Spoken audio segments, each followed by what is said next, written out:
Good morning, everyone. Thank you all for joining us today from all the many places I know you're tuning in from.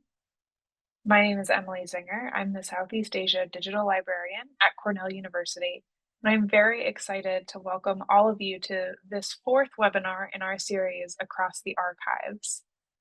Before I begin, I would like to thank several supporters who have made today's talk possible.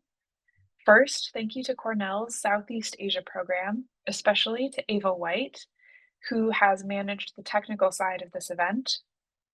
Thank you to the Committee on Research Materials on Southeast Asia and to the Southeast Asia Digital Library for additionally sponsoring this webinar.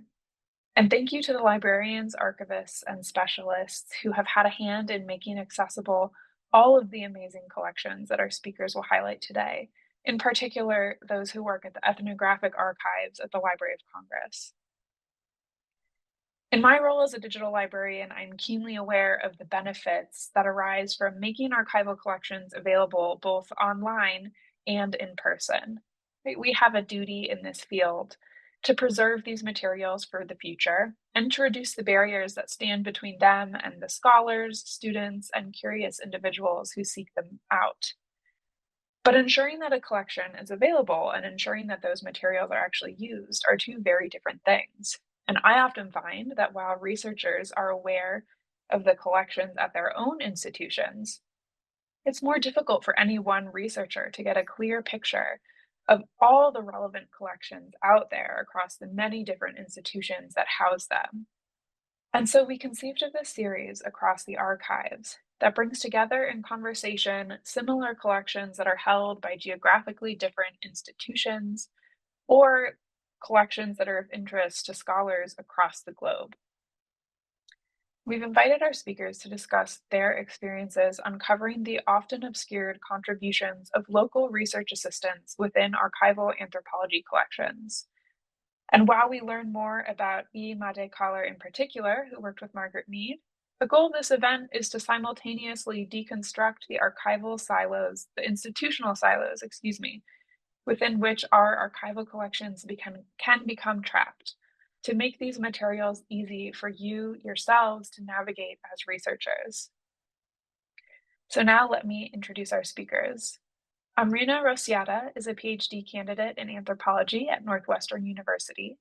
She wrote her master's thesis on the invisible labors of the Balinese research assistant E. Made Collar, who contributed tremendously to the research work of cherished anthropologist Margaret Mead in Indonesia from 1936 to 1939.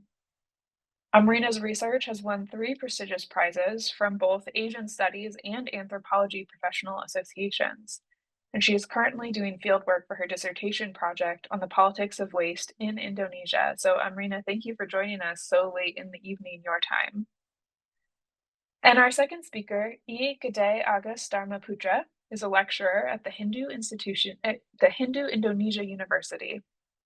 He is also a member of the IBM Darma Palguna Foundation, which focuses on philological studies of texts written in the Kawi and Balinese languages.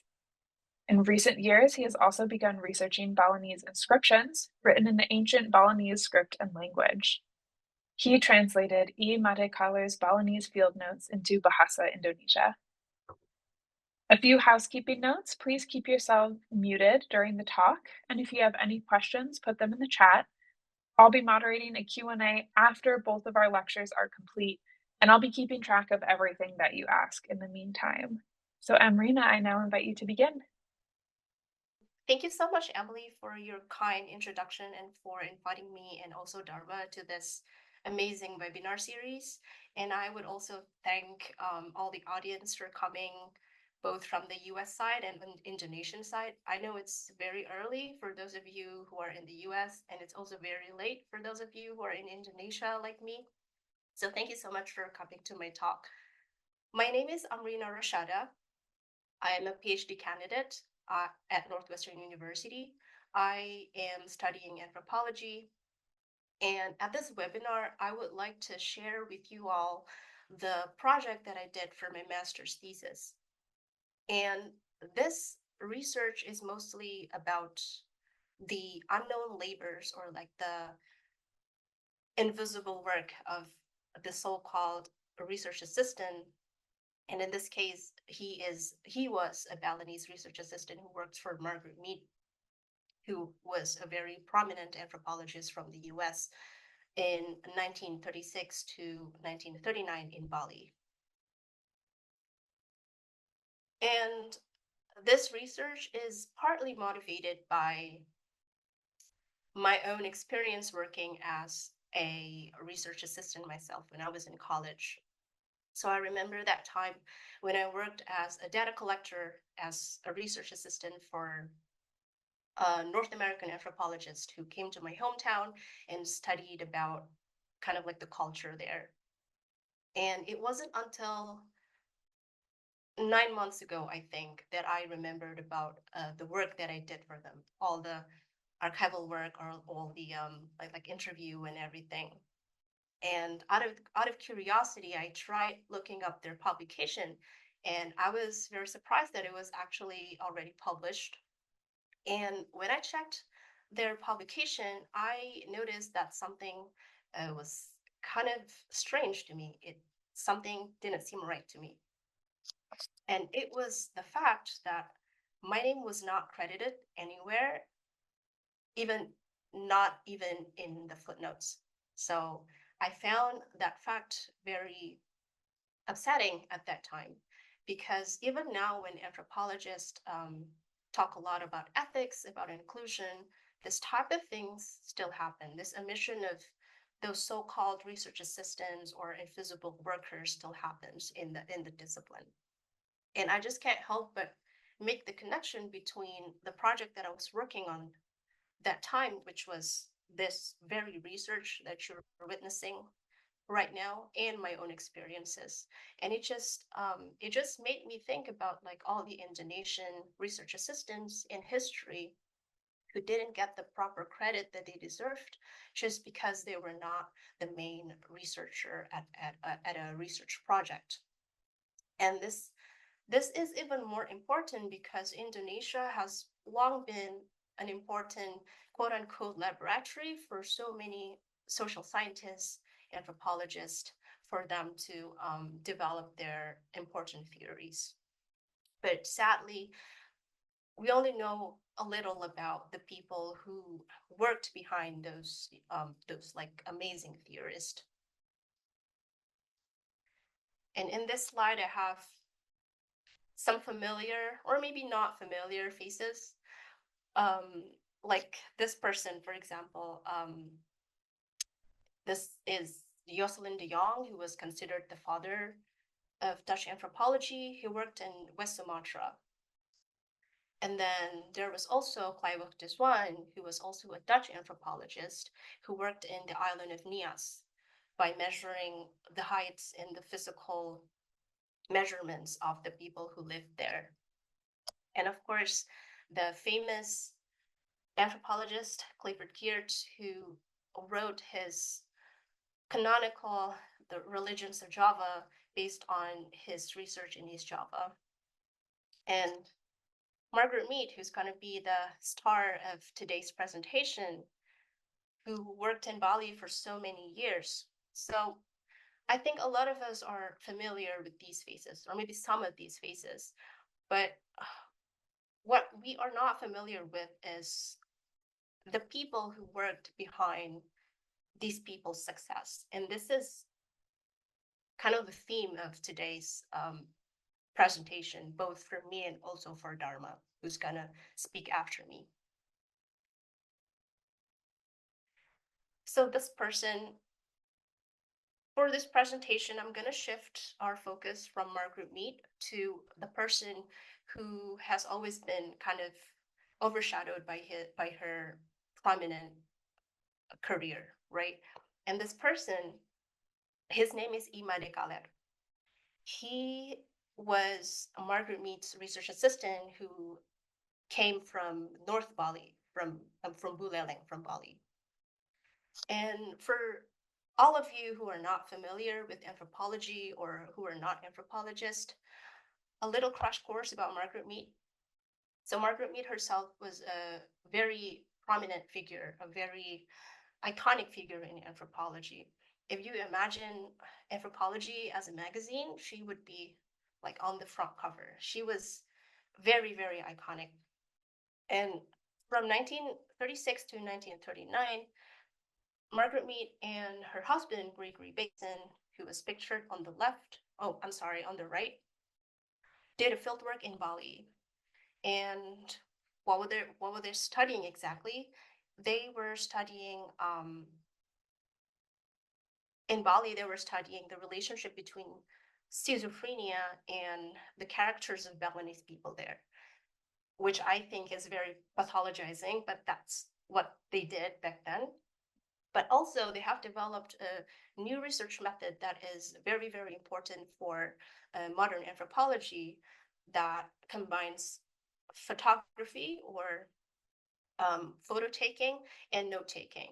So that method, today we call it visual anthropology. And Maricala right here. Oh, I am so sorry. This is the picture of the anthropologist. Yep, that's me, and that's her husband. And the man pictured on the left in Maricala was there throughout the whole research trip. But unfortunately, not many people know Maricala as well as his great contribution to Margaret Mead's as well as Gregory Bateson's work. So for the next 15-ish minutes, I would like to tell you about two things. So the first one is why we should include non-academics like Maricala in the discussion of history of science in Indonesia and in colonial elsewhere, really. And then the second one specifically is how Maricala contributed to Margaret Mead's research.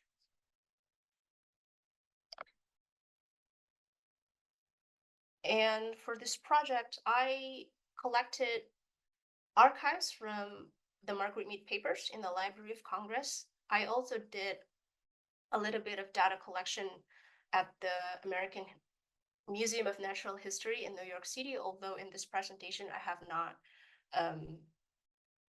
not incorporated the data that I collected from there. And from the Margaret Mead papers, I collected hundreds and hundreds of Maricala's documents that I did not even know existed.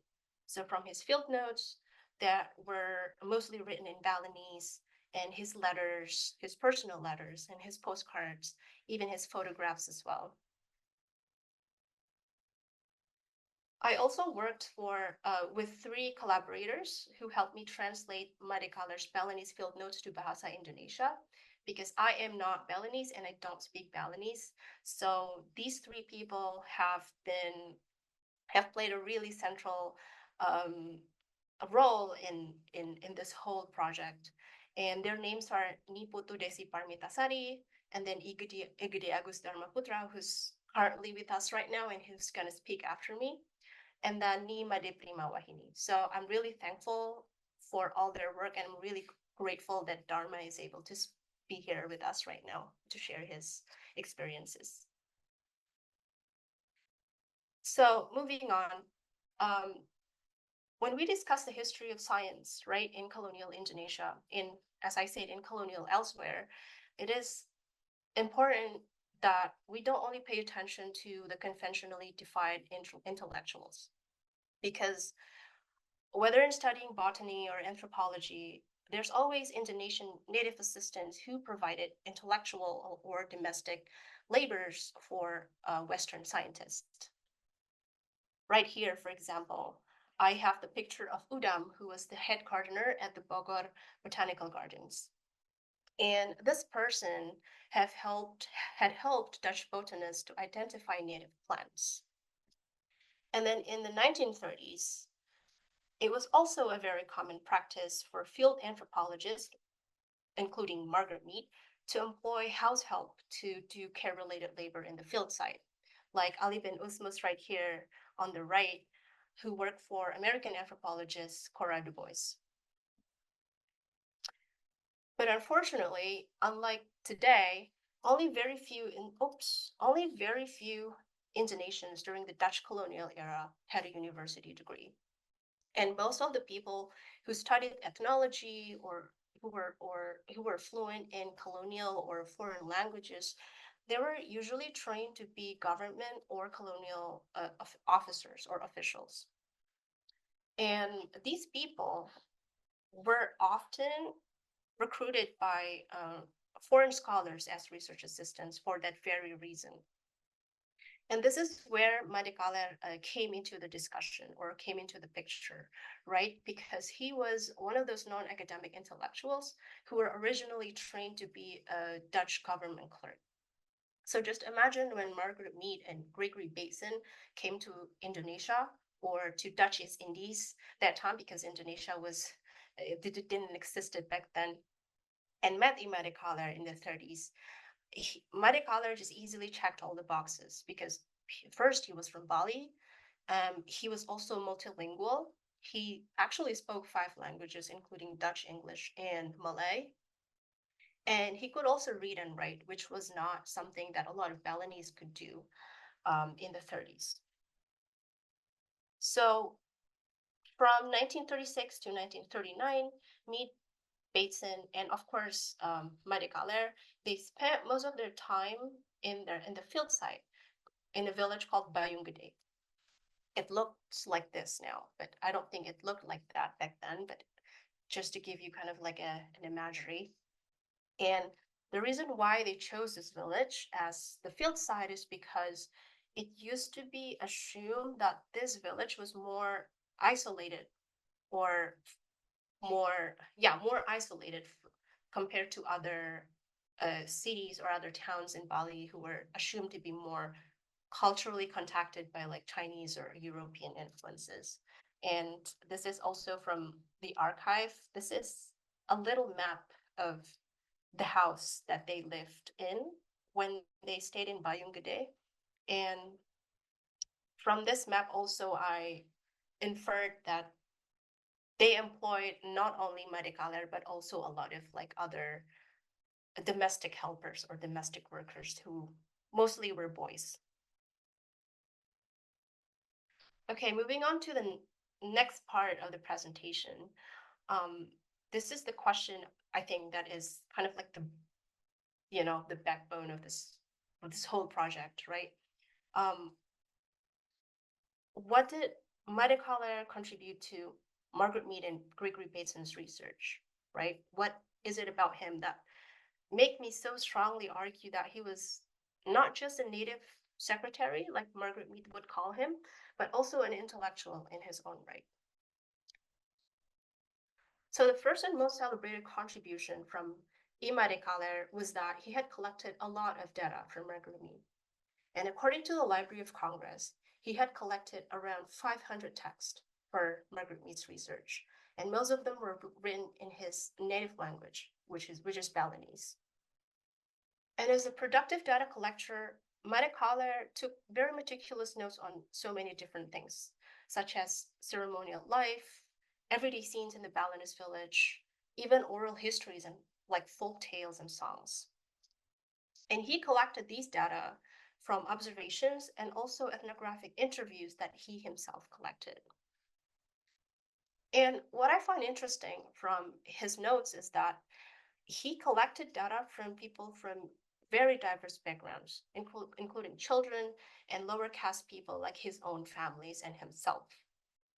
And this approach was mostly different from most research about Bali during that time in the past that prioritized high caste and male adults as source of cultural knowledge.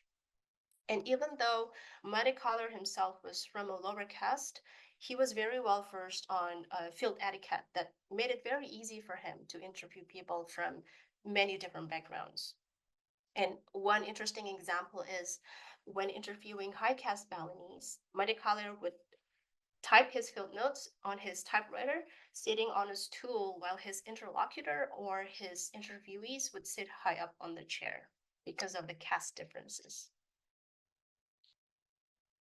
And although Madhikalar worked for Margaret Mead, he was not only a passive data collector, because at times he also had a say about their employer's research direction. And a good example was when he made himself and his family interlocutors or subjects for the research.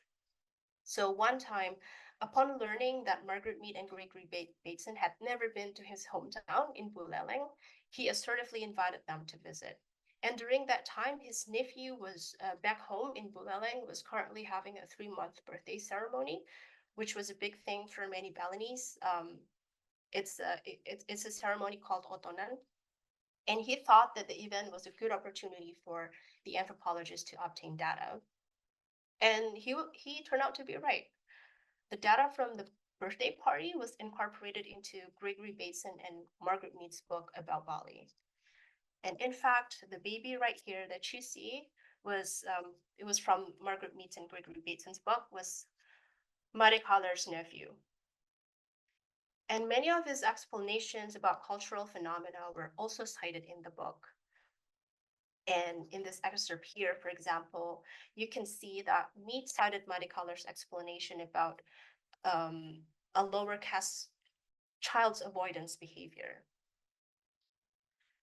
And from these cases, we can see that Madikalar was involved not only in data collection, but also in deciding where the research should go, or where the research direction was. And the next thing was, Madikalar was a very important figure who taught Margaret Mead how to speak Balinese. So unlike many anthropologists today, Margaret Mead came to Bali with very little or even no knowledge of Balinese at all. So how did Madikalar teach her a language that she never learned before? And from my readings of his archives, there were several ways. And the first one was Madikalar would create a simple dictionary listing English words and its translations in everyday Balinese. And his word list covered a broad range of topics, such as basic verbs or names of things that Margaret Mead can use for everyday conversation. And as you can see in the picture right here, he made a list of words related to time for Margaret Mead to memorize. So he write things in English and then he translated them to Low Balinese, and then he transcribed it again to High Balinese. He would also make a list of specific words related to Margaret Mead's research per her request. For example, words that are related to sexual behaviors. And another way that Madikalar taught Margaret Mead Balinese was through his field notes. As I have mentioned before, most of his field notes were written in his native tongue, which was Balinese, right? So during the time when Margaret Mead cross-checked her field notes with Madikalar's, because Margaret Mead also took field notes, but in English, they did not only exchange knowledge about the observations or about Balinese life only, but Madikalar would also teach Margaret Mead the meanings of the words she wasn't familiar with. And here you can see that Madikalar's field notes were scribbled with Margaret Mead's handwriting, implying that she learned new vocabularies from it. And lastly, fieldwork is not always about intellectual labor only. Not less important than that is the domestic work that keeps the fieldwork going, because as a field worker or as an anthropologist, you need to eat, you need to do laundry, you need to do groceries, right? And since Madikalar lived with Margaret Mead and Gregory Bateson throughout the fieldwork period, he was also deeply involved in domestic work around the house. When Margaret Mead and Bateson first arrived in Bali, Madikalar was actually the one picking them up from the pier. And he would also do trivial everyday chores like trimming the lamp wicks or tacking black cloth to the shelves, or he would also go to Denpasar, which was and still is the capital city of Bali, to withdraw cash for his employers. And to make sure that he was always available for Margaret Mead, he would take a bath in an icy stream 3 miles away at 6 a.m. so that he came back on time. And since he was also fluent in many languages, he would also translate documents for Margaret Mead. And this letter that you see on the screen right now, for example, was translated by Madikalar from English to Dutch. It was addressed to a doctor in Java named Dr. Sukarjo, And this letter was, the content of this letter was about Margaret Mead's medicine order for the villagers of Bayungade, because not only research, Margaret Mead also did some surface work to like cure some illnesses in Bayungade. So from this presentation, I have made the case that calling Madikaler a native secretary or a data collector or a recorder is only partly true, or it does not do justice to what he actually did, because through his experiences, through his expertise, I think he was also an important actor who actively shaped Margaret Mead's research experience, both intellectually, domestically, and practically. But unfortunately, a lot of history of anthropology books and courses today still see people like Madikaler as a marginal actor in knowledge production. And this omission of these actors, sadly, also happens in other institutions like museums. It might be true that anthropology is a very young discipline. It's only been institutionalized in the late 1900s. But I think ethnographic work has been conducted way before that. By ethnographic work, I mean taking notes on like cultures, observing cultures, interviewing, all that. I think those works have been conducted way before that by people that we don't call professors or doctors or scholars necessarily. And I really hope that my work can be a small step forward towards including people like Madikaler in the discussion of the discipline's history, because not only to show that people like him existed, but more importantly, to show how they actively shaped the scientific, the anthropological terrains that we know today. And I believe that anthropology is never a one-person work. And I think it is time to give this kind of collaboration a place, a spotlight in our discussion of craftsmanship or scholarship. And I really hope that after you're done attending this webinar, whenever you pick an anthropology book from a shelf, or if you watch an ethnographic movie, I hope you can pause and ask yourself, who are the invisible co-creators of this work? And how did they possibly contribute to it? Thank you very much.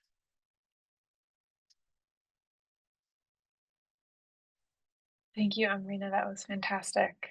Darma, I'd now like to invite you to give your talk as well. Okay, thank you so much. First of all, I would like to say thank you to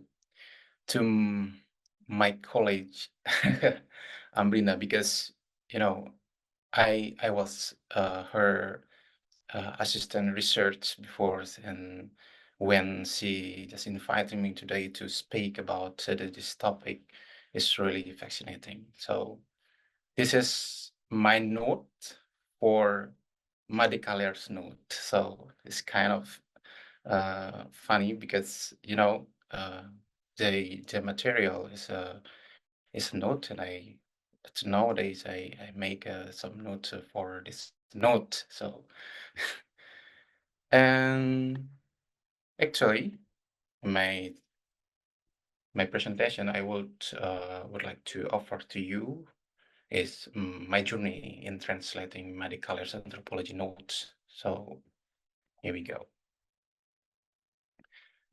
First, I translated several notes by Madikaler from Balinese into Bahasa Indonesia, and unfortunately, I cannot remember how many was it, because there's around 20 or 30 notes. I'm sorry if I'm wrong, but we can ask Amrina for specifically for what number exactly that I translated. And the main challenge lay in translating the technical term, actually, because in this note, Madikaler also input so many words that really like local language. For example, we can say like Banten, like Sasayu, and sometimes he also put the term like Arja. when I translated it into Bahasa Indonesia, I got some problem over there because it's really difficult to translate it. For example, we talk about arja. In Bali nowadays, arja means one kind of a dance. But if we trace back to the old Javanese language, this arja meaning the beauty or the beautiful. So if I translate the arja that's watching by Madikala and also Margaret Mead by beauty, this is like blur meaning. So that's kind of it's a difficult that I found so far. And third, some of the place mentioned in the notes I can imagine because Adhikar also mentioned about Bali, about Bangli, about Bedulu, and also Goa Gajah, and I have been there before for my research for my I from there actually, so that's why I have memories to imagine the situation, or where is that and how the situation in over there. And number four, not only the place but all the several events described can also be imagined by me. Let's say in one of the note from Adhikaler, he also said he was in a cave, I think, in Gua Gajah, and also he tried to watch the trans men, how the people could be trans. So I can't imagine how the cave, how the situation, how the places of medical or medical field works. So maybe that can help me, helpful actually to translate it. Maybe like more imaginate. And the surprising me, the one note that surprising me is about Nyuang anak lu uli selat. That's if we translate it to English, that could be MK. That is supposed to be the abbreviation for Madikaler, MK, because I have read one of magazine in Bali. This old ones that's called Bawanagara. They are also one abbreviation and MK. But and then I think that it could be Madikaler, but who knows? But the topic about the Balinese tradition, Balinese culture, this is also the same tone with Madikaler thing. And that's why I'm deeply interested in this note because, it feels the most personal because, yeah, I think because it comes in the life of Madikaler, one part of life. In Bali, we also have a fourth step in the life. First of all, brahmachari, when we try to learn something that's called brahmachari, and also grihasta in the second step. That's what Madhikaler did at the time. And as you can see, that is the image that Amrina sent to me about Nyuang Anak Lo. That's could be translated as Mary is a woman from Salat. And this note containing about Mary's a woman. The note is dated December 8th of December in 1937.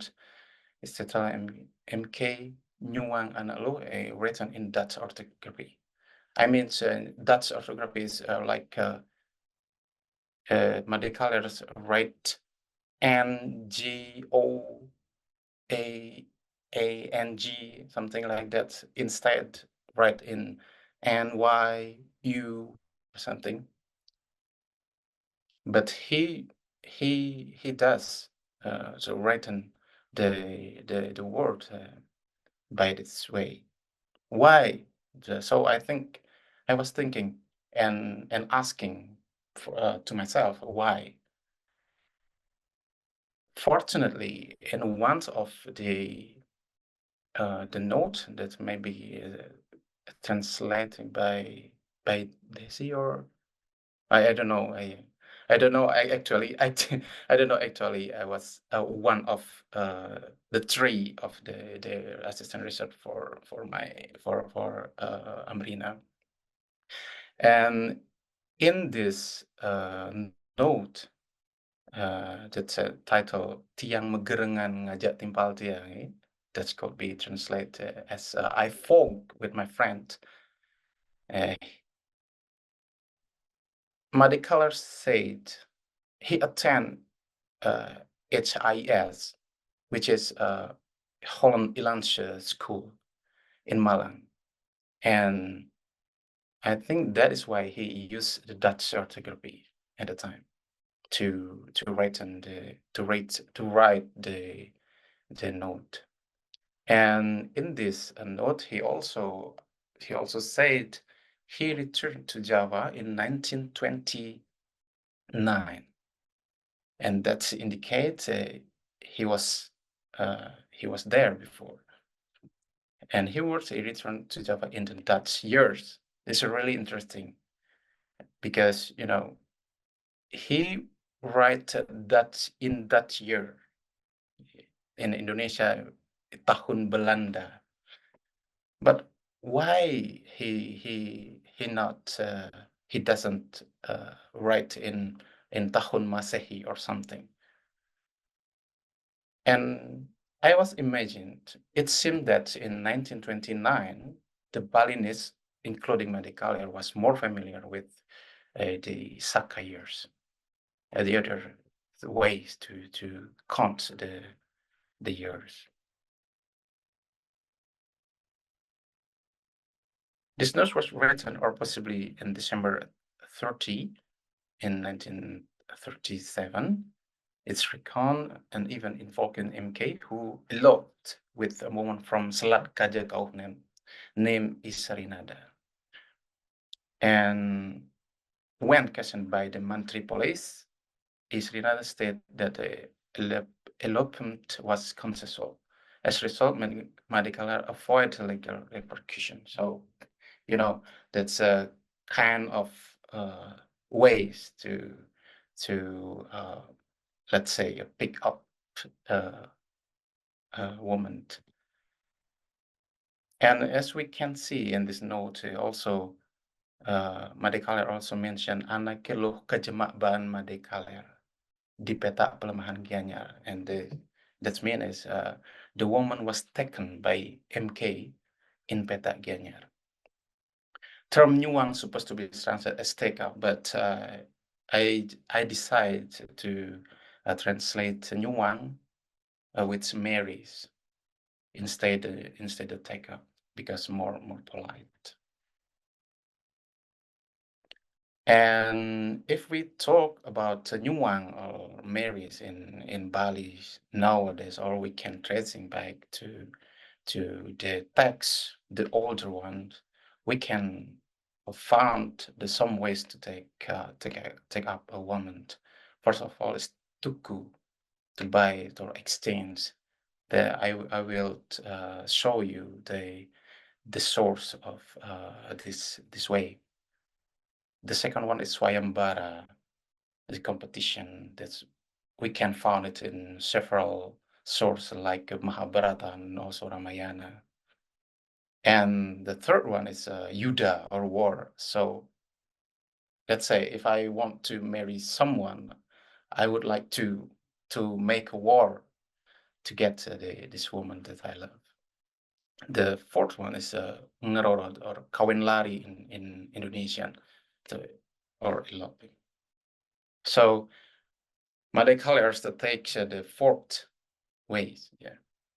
So maybe this more like more brave, more ksatria in Balinese culture. And this is the source that I mentioned before, where we can fund the system for take up a woman. In Panukua is also mentioned over there, and is mean that with which one buys. This episode is when Pandu is one of the character in Mahabharata, Miris Madri. He broke various kind of belongings. Nowadays in Indonesia, we also have like a seserahan, let's say, that's in the past time, especially in this manuscript, in this source, we called it a panukua or a tuku. Tuku, so maybe in Javanese languages still exists right now as tuku, isn't it, Amrina? I don't know it, but maybe. And the second one is Swayambara, is from Sanskrit, Sanskrit loan word, and old Japanese also use this word to to describe the way this the meaning of Swayambara is a self-choice, the election of husband by princes at a public assembly of suitors. So it's really interesting, I think. And next, we would like to talk about SEADL a little bit from Selat Kajakau. That's this image is I cannot made a good image at all because I'm so far from my hometown right now. So in handling to administrative matter related to his marriage to Iserina Marikola received significant assistance from Sedahan Agung in Gianyar, named Imade Oka. Actually, Imade Oka is, I think, is Madekalar's friends, because both of them is from the same village. We call it in Bali, we call it Banjar. And according to the notes, we know that Madekalar and also Made Oko is from Banjar Penataran in Buleleng. So maybe one time we can go to this village, Amrina, to check it. Isn't right or false? Made Kalar is from Banjar Penataran. And actually, if my opinion that abbreviation MK is referring to Made Kalar, that's mean Isrinada, Made Kalar's wife, is from Selat Kajakau. So these two people has a relationship with her. And the other thing is the couple initially planned to meet in Bangli. So both of them, Madekalar and also Serinada, tried to meet in one of pasar. Well, what pasar is market in Bangli. And nowadays, this market is called Pekan Kidul. Kidul means south. Why south? So because this market is the place of this market is in the south side of the palace, or we call it a Puri Bangli. So that's why this market called Pekan Kidul. Or the other name for this pekan is Pekan Kajeng, because in Bali, Bali has the unique way to name pekan or a market. They called this Pekan Kidul Pekan Kajeng because they are their one calendar, the traditional calendar, to count the days. Let's say like a Panchavara, we call it Panchavara, a Saptavara, and also Trivara. Kajang is one of Trivara. So the other days in Trivara is Pasah, Betang, and Kajang. So Kajang is the last day for in 3 days. And nowadays this market is called Pasar Lokasarana. I think the government of Bangladesh Regency digging this term from the inscription that's from 13th century, something like that. So it's kind of interesting. And this is one of tools that we can use to count the days in Bali and also in Java and in Kalimantan, also in Borneo. In Bali, we call it tika, and in Java we call it tatal, I think. Yeah, tatal is a kind of calendars. So if you see this calendar, we can see like a square, a lot of square over there, and if we count from the left to the right, we can find about 30 square, and that's meaning wuku.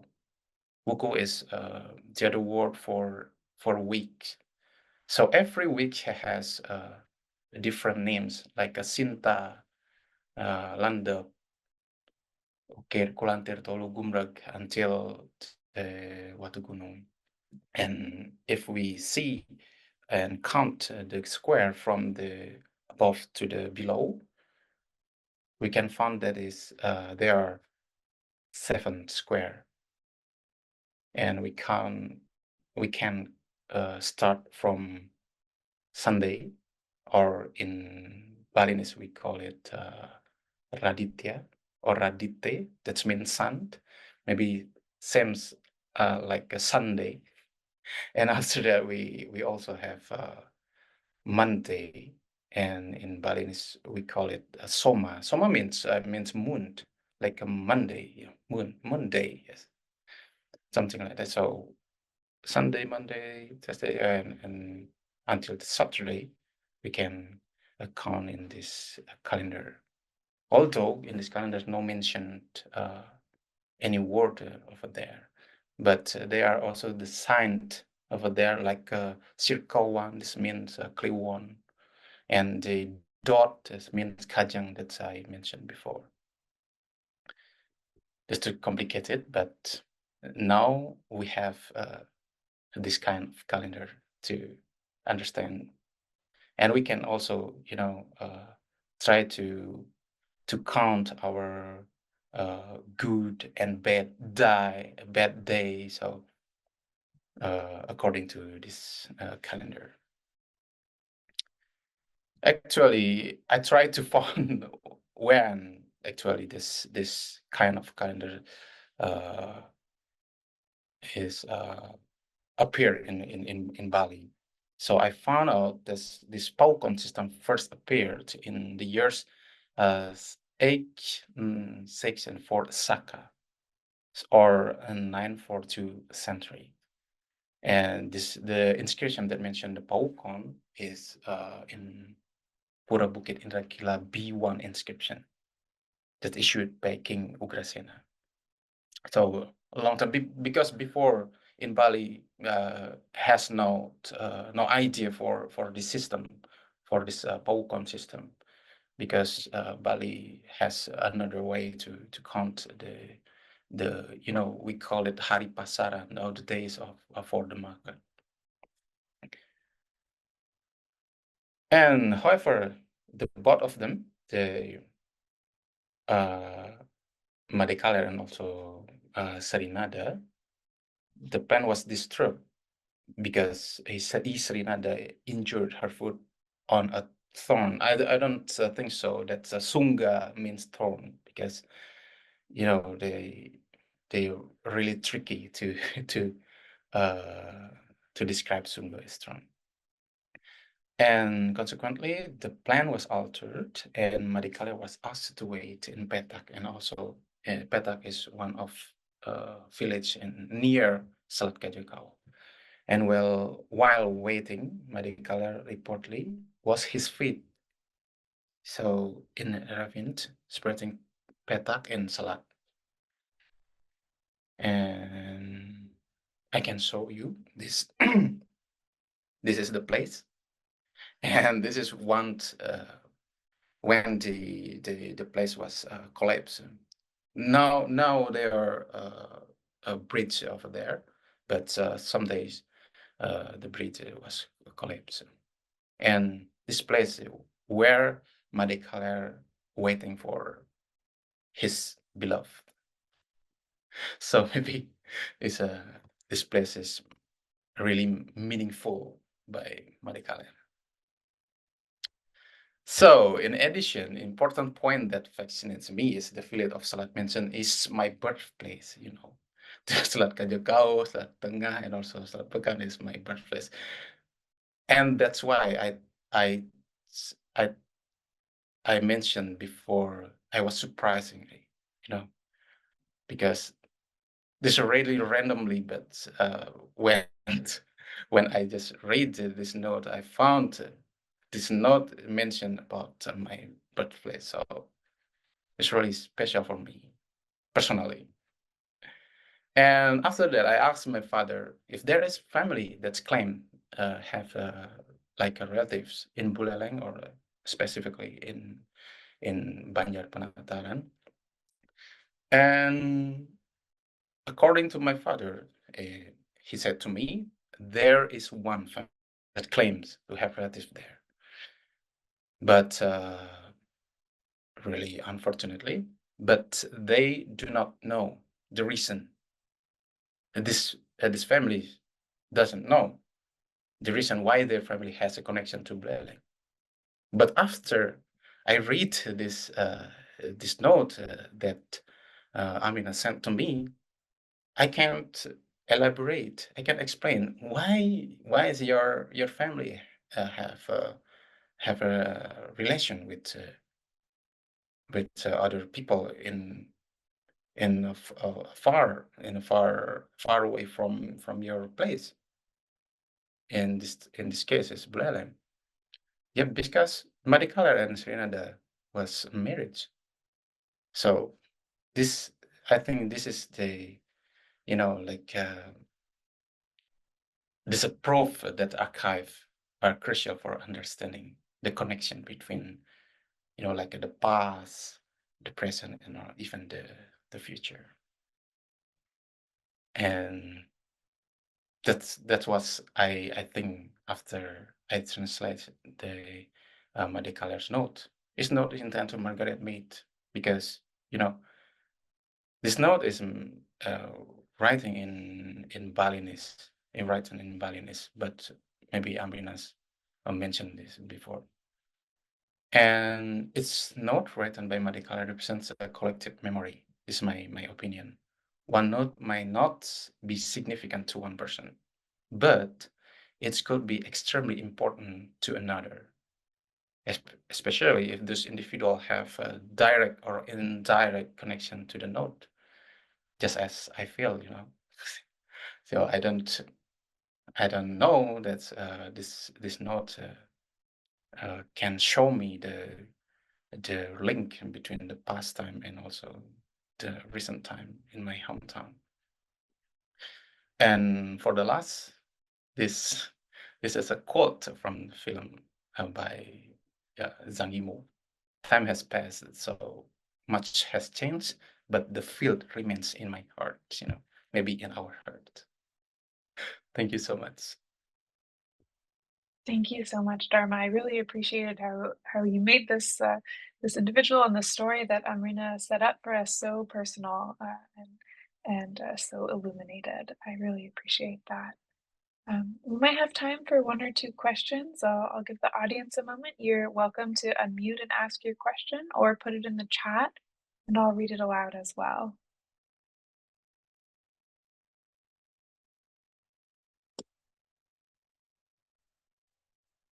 If no one has, we'll wait while I'll start us off, and if anyone has a question, you can feel free to chime in.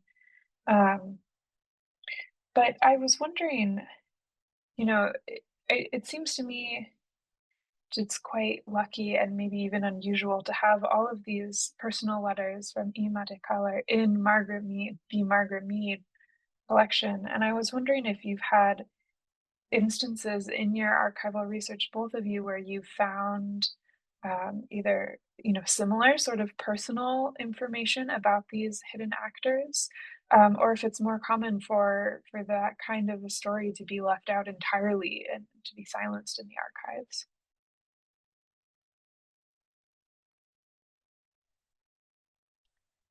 Thank you so much, Emily, for your question.